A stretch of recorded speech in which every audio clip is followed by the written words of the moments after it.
And we are live. Hey guys, this is Ruben from Dubb's podcast, Connection Loop.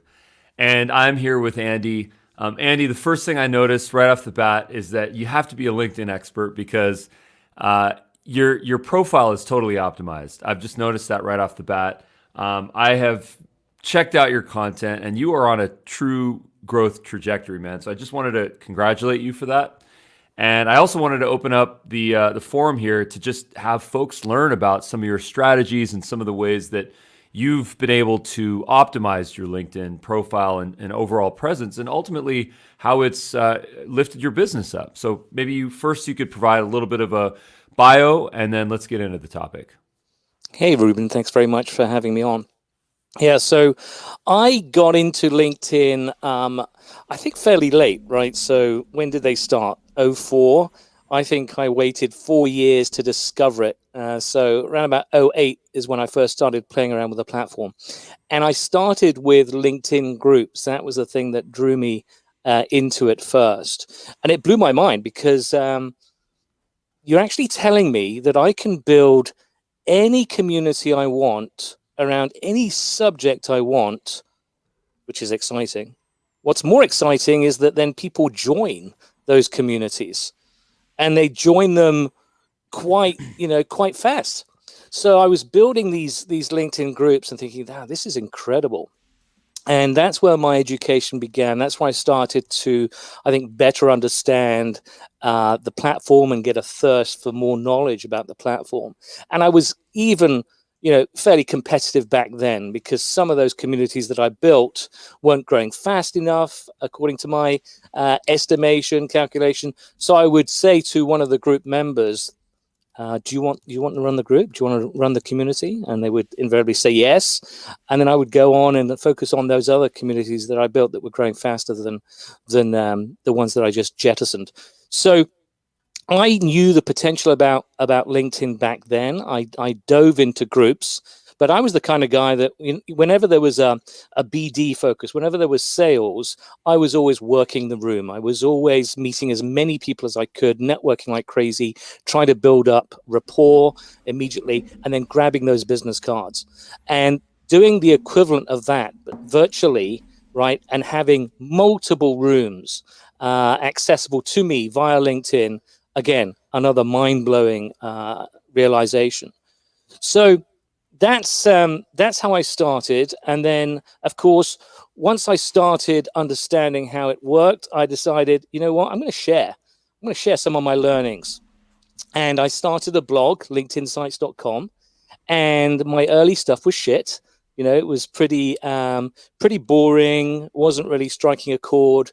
And I think I was really too much in love with my language, right? I was focused on the vocabulary. And I decided to switch it up. I decided to write how I speak. Really, that helped me, I think, to engage. But then I came up with a concept of actually sharing real life examples of what I thought were, good usage of LinkedIn. And one article in particular, three stunningly great LinkedIn summaries, three stunningly good LinkedIn summaries. That was indexed, as everything is on the web, but pretty much after it was indexed, it was placed on the first page for two important search results. One was LinkedIn summaries, and the other one was LinkedIn summary examples. And I had no idea about SEO back then, no idea whatsoever, but I struck gold because essentially many people were searching for exactly those two things. And they found my article, and they evidently thought it was fantastic because they dwelled on it, and that was on the first page for many years. But initially, when it got on the first page for those search results, as you can imagine, the traffic to my little website spiked, and it stayed very, very high. So I got thousands of uniques checking my stuff out, and of course, I wanted to recapture the lightning in the bottle. So I continued to write, as best I could, but using that element of screenshots and giving real life examples of what people were doing well on the platform. So overnight, I added a CTA right at the end of that article, as I do all of my articles. And that's when basically the inquiry started rolling in, and I became a LinkedIn consultant. So Google is essentially is how I built my business. Mm.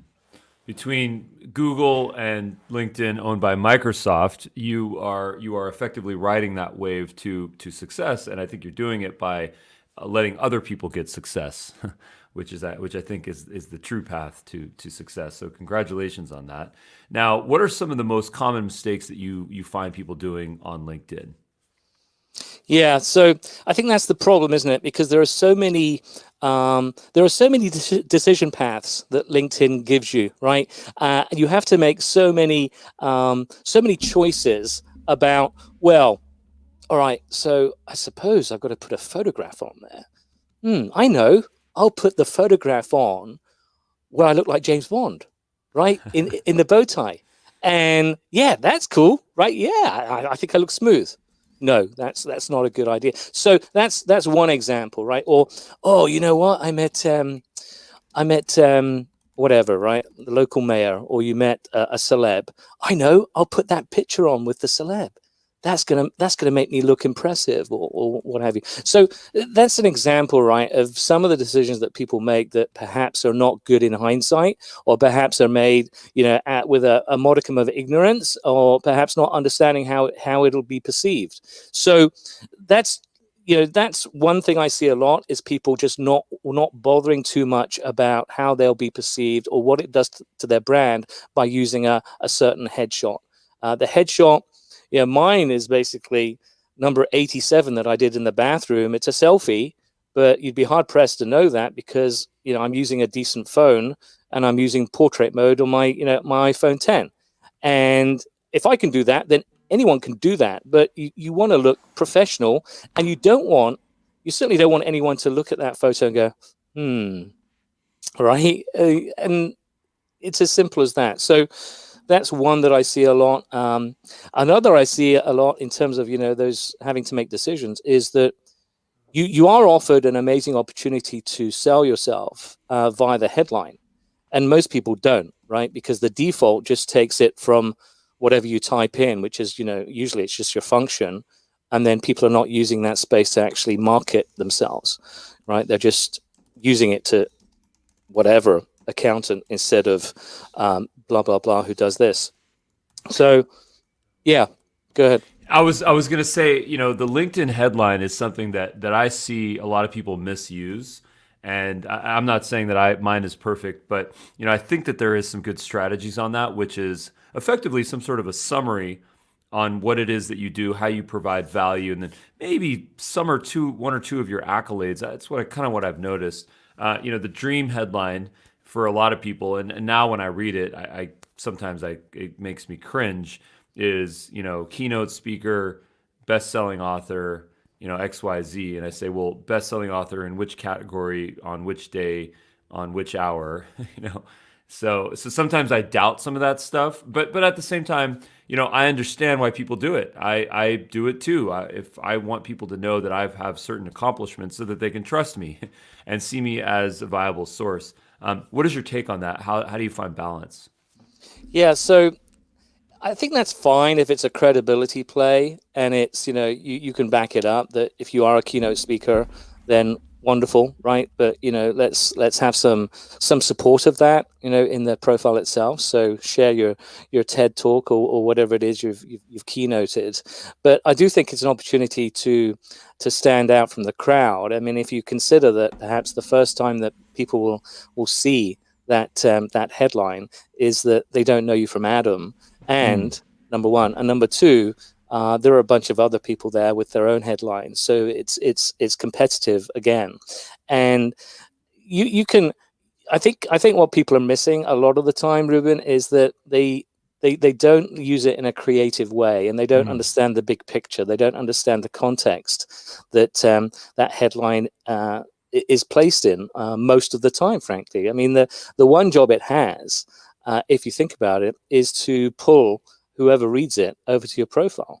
That's the action that people must take when they read your headline. Otherwise, it's not doing very much for you. It's strictly informational. So you need to stand out somehow in the crowd. You need to be unique. You need to be different. You need to resonate. So it's not just a question of telling people what you do, but it's, what you can do for them, ideally. So I've seen all kinds of stuff, and I've written about plenty of them in the past. But one guy, it was a very short headline, but essentially he had one piece in it, and it was not a doctor. And to me, that basically told a story. And the story there is his family, perhaps his mum in particular, was desperate that he became a doctor. And, right, and he had to put that in the headline, and I thought it was genius, because that's the beauty, right, of copywriting, is that it's short as possible, right? So you're very, very frugal with your words, but maximum impact, right? Not a doctor. I'm just picturing someone that's saying, not a doctor, not a lawyer, not a banker. Sorry, mom. Right. I know, and so for me, the sorry mom wasn't even necessary. But and then there's the shock factor, right? So there's a lady called Cindy Gallup who's pretty famous in certain circles, and her headline has, and I've written about this, is "I am the Michael Bay of business. I like to blow shit up," and this is completely congruent with her brand, because she is a no nonsense, swearing, as free and easy as she wants, and she can back it up. She's super smart. She's achieved so many things in her life, and she's a radical. She's someone who likes to blow shit up. So that might offend a lot of people, and she doesn't give a shit, right? Because they're not her audience. Right, the people that know and respect and love her know exactly what her brand is, and they're 100% supportive, and because they perhaps think like her and they want her to succeed. And the people that get offended by words like shit, then she doesn't care, because they're not her tribe. So there's an incredible amount of variety out there. There's an incredible amount of creativity that you can employ, and you should employ, because there are so many beige, boring, strictly functional headlines that don't do anything for you in terms of the marketplace. That when you're out there, right, what are the three things that people see before they get to your profile, if they get to your profile page? They're your photograph, your headline, and your name, right? So the photograph, no bow ties, no celebs, right? Just you. Make it an excellent picture. No light bouncing off your forehead, right? No weird hairstyle. A relaxed smile, a confident smile. Okay, squinching your eyes, right? Which is a thing. So instead of looking like a doe trapped in the headlights, you squinch slightly, and you look more intelligent for squinching. It's an actual photographer's trick. You can research the heck out of this, right? And your name, you can't really do much with your name, frankly. We spoke about what I'm doing with my name, and other folks are doing this too, to trap, or rather to spot the bots, the automated messaging that, like the old mail merge, right? They grab the first name field, and if you put if you put any kind of punctuation in there, or if you put spaces like I have, then that is usually a good indication that someone is using automated software to send that message. Unfortunately, that's a fact of life on LinkedIn. So your name, and I capitalize because, when I am group tagged with other folks, then I stand out, because most people are conventional on LinkedIn, and they only capitalize the first letter of the first name and the first letter of the last name. And I said, no, I don't have to do that. I don't think I'm going to do that. And the reason I don't do that mainly is because when there's a cloud of people that have been tagged on a post, then I'm usually the only person who's capitalized. And a lot of people, I think, have some kind of issue with that, because they fear that it might be perceived as shouting. And I don't think it's shouting at all. I think it's announcing. But more importantly, I'm standing out from the crowd, literally, in that group tag. And if you also, next time you look at TV, most of the time, any text on TV is always capitalized. So they're announcing. They're not shouting at you. They're just announcing. So a couple of things here. Yes. So you mentioned putting spaces in your name, so that you can. There are a couple of reasons here. Number one is so that the spaces function as a way for you to identify when someone is using bots to send you messages on LinkedIn. So that makes total sense to me. I actually adopted something similar to this practice not too far back, where I just put a little emoji on my profile name before it. So now it's kind of become a joke actually, because now I go into my LinkedIn, and I actually was very ignorant about how many people use bots on LinkedIn. It kind of blows me away actually. I would say 50%, 40% of the messages that I get seem to be automated. And again, the way that I can identify that is because they clearly have had some sort of a scraper grab my name from my profile and then automatically paste it there. But then the second thing that you mentioned was that the spaces and the all caps kind of identifies you, gives you a little bit of visibility when you're mentioned in posts by other folks. So that again makes total sense to me. I think emojis can be used for this, spaces, caps, some great tips here.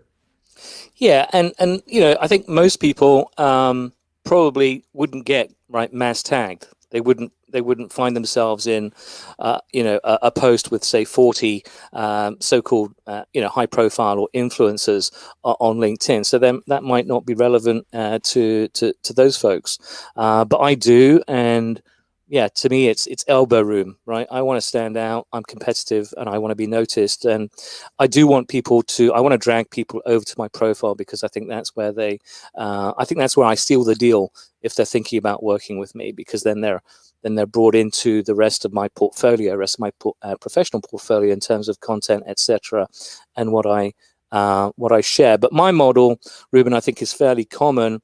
I share 90% of what I know, and the rest is kept, right? The secret sauce is kept from my paying clients, and that's the model that seems to have worked for me. And then just going back to the three elements out in the LinkedIn commons as I call it, your headshot, your name, and the headline. The headline again is the thing that has a lot of power, right? Because that's where you can go to town in terms of creativity and make it really about you, and hopefully catch someone in terms of their attention span and have them thinking about you, and hopefully curious enough to take action. Go ahead. I was going to say there's a couple of other kind of pro tips that we'd like to learn from you, which is number one is the audio recording. So I noticed that there's a speaker icon next to your name. This is a simple voice recording so that people can learn how to pronounce your name, so they can hear you speak. It's a trust factor. So we'd like to learn how we can do that. I've looked on the mobile app, and I struggled actually to find it. I wanted to add it. I actually do not have that on my profile yet. And then followed by that, I'd like to get into some etiquette on linking in comments. Sure. Yeah, so it is there. I think most people have access to that name pronunciation feature. It is relatively new, so I think it was only rolled out over the last 2 months or so. But if you you click on the blue pencil, which will allow you to edit the field, and you should be able to find it in there once you're in edit mode. And I am using it in a creative way. I hope certainly a different way. I don't think you'll be expecting to hear the sound that comes from that when you click on the little icon. Well, it And the sounds like reason, a song. Sounds like a song from the 50s. yeah, so it's a Motown hit that wasn't actually a hit. So the band failed, unfortunately, and I think they revised history because they were then actually discovered when it was played in a movie. I forget the name of the movie. So it's a bit of a sad story because they wanted to make it right when Motown was all the rage, and they just didn't. So they carried on with their lives, and they did other things. Right? They weren't musicians. They stopped. But I love the sound, and I've got 10 seconds, so I picked a section in the song, and I hope that it brings a smile, and it also is unexpected because I want a surprise. I don't want for example to say, hello, my name is Andy Foote and I offer LinkedIn branding and strategy. Other people are already doing that, and also my name is fairly easy to pronounce. Right? There's nothing difficult. Most of the time, if there is an issue, then it's footy or footer, right? That's not the way that I need to use that feature. Got it. That makes sense. Now, I have another question for you, which is the sin, as some people might call it, of putting links into comments or posts. And what I'm referring to be very clear, is number one, there's a lot of talk on LinkedIn that if you put an external link within a post, a social post on your LinkedIn account, that the algorithm is actually going to give you less visibility because LinkedIn, of course, owned by Microsoft, which is, I'm sure, getting connected to Bing. There's a big ad play here. And the last thing that Microsoft or LinkedIn wants to do is to lose traffic off the platform. Therefore, if you do put a link in, that you will actually get less visibility on your post. And then followed by another question on comments, which I'll get to in a minute. Yeah. So there's always been a lot of chatter about how damaging, how harmful to your reach can that inclusion of an external URL be in your post. And I don't spend much time worrying about that, frankly. I feel that if a link is important to what I'm trying to communicate in the content, then I'll go ahead and add it. And I used to, Ruben, I used to sneak it in. So the popular technique would be to publish without the link, and then to add it into the comments, and then refer in the post body, right, that, hey, the link is in comments, which I think a lot of people don't understand why the author was doing that. And then you wait for whatever 5-10 minutes after the algo has looked at it and decided, we see no URL, good to go. Test to the next set of LinkedIn readers and see how it goes. So I used to smuggle it back in, right? So it's in comments always, and then the problem is that as more comments come in, it gets lost.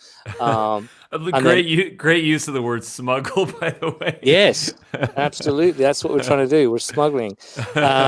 And then you actually put it in the main post body. So it's in two places. It's in the comments, and then it's in the post body. So I used to do that when I was trying to box clever, right? But now I really don't think it matters that much, if at all. A friend of mine, Richard van der Blom, he recently released some research, and he looked at a lot of data, right, over I think 4,500 different pieces of content, and he went to his local university marketing department as one part of his team, and then he used a bunch of other different elements to come up with various conclusions. But his conclusion was, yeah, we should still do that. We should still edit it back in, so publish without, and then put it back in after publication.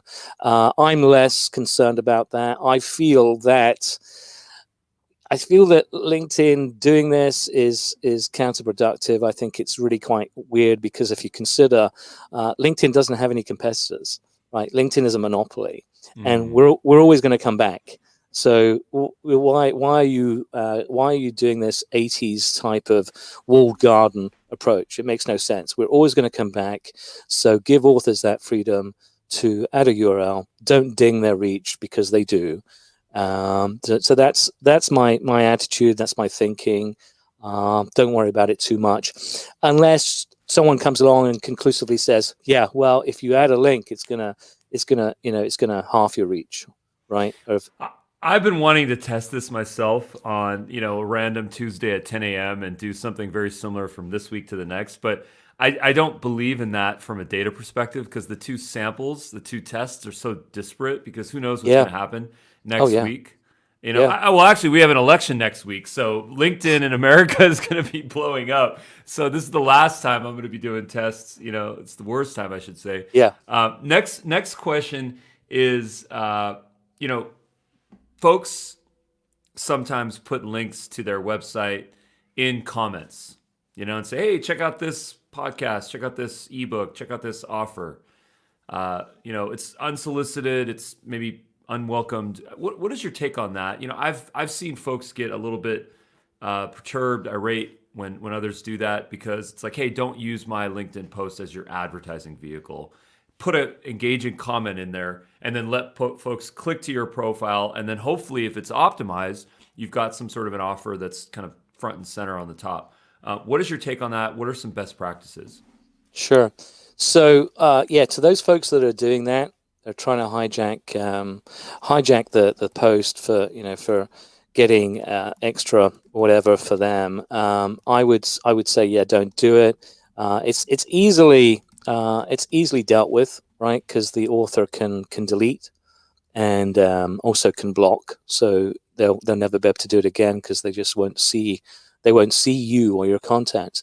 But yeah, so I'm thankful that it doesn't happen that much to me, Ruben. Thankfully, when it does, then usually it is spammy because it's often not related to the content. If it is related to the content and it's someone saying, "Hey, Andy, it's interesting what you're saying. I found this. What do you think about this?" Then that's different. But most of the time, I'd say 9 times out of 10, it is hijacking, and it should be dealt with. But yeah, it's a weak play, right? It doesn't help them, and other people in the thread see exactly what that person is doing too. So yeah, it's not good for your brand. Not good manners. Yes, absolutely, bad manners. Yes.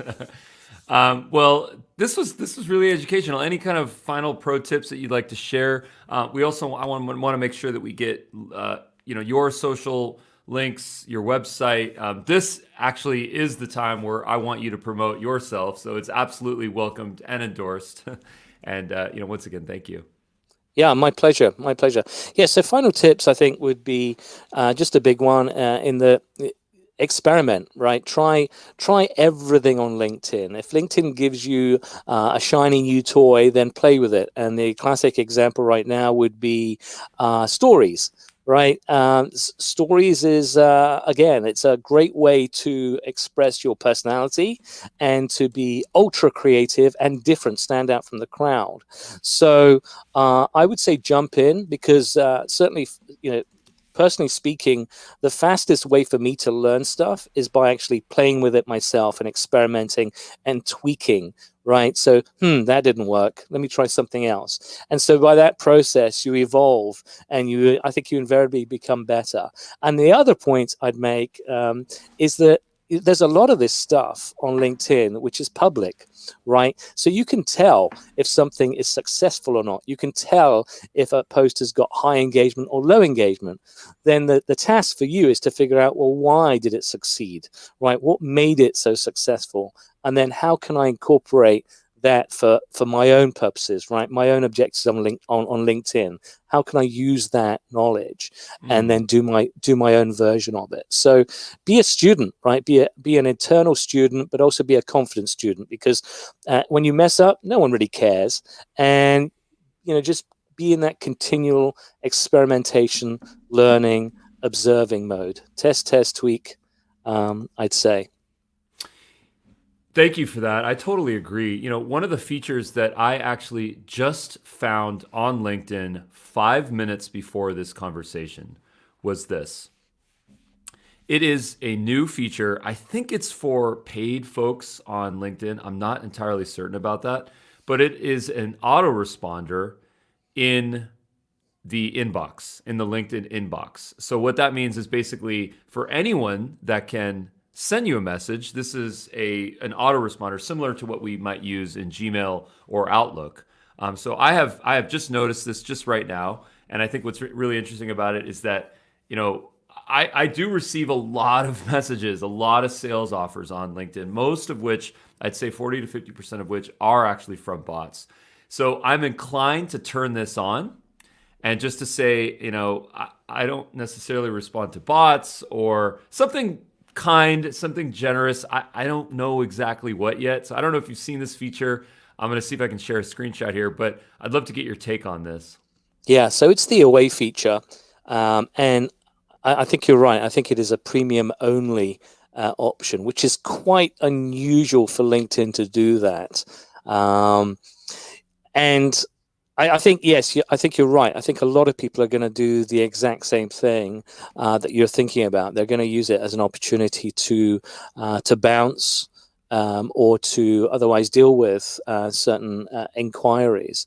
The thing I think with the away message thing is that which I think might be missing, but would be really, really useful, would be for you to tweak it, to customize it in a way that it can be set up to respond to, for example, people that are not first degree connections, right? So that classic classic then would be okay. So if Ruben messages me, I'll see that straight away.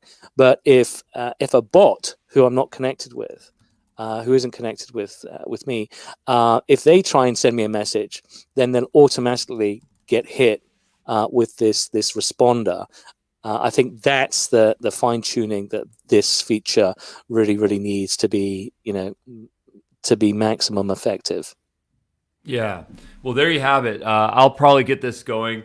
For folks that don't yet know about the Dubb Chrome extension, we have an extremely deep integration into LinkedIn, where people can send video messages on comments, on messages. They can hyper personalize their communication on LinkedIn and have instantly generated action pages with calls to action. So, full disclosure, I'm going to use Dubb, our technology, and I'm going to probably put a video in here, just allowing people to get to know me and kind of let them know a little bit about my practices on LinkedIn. Now, many of which I will have learned from Andy.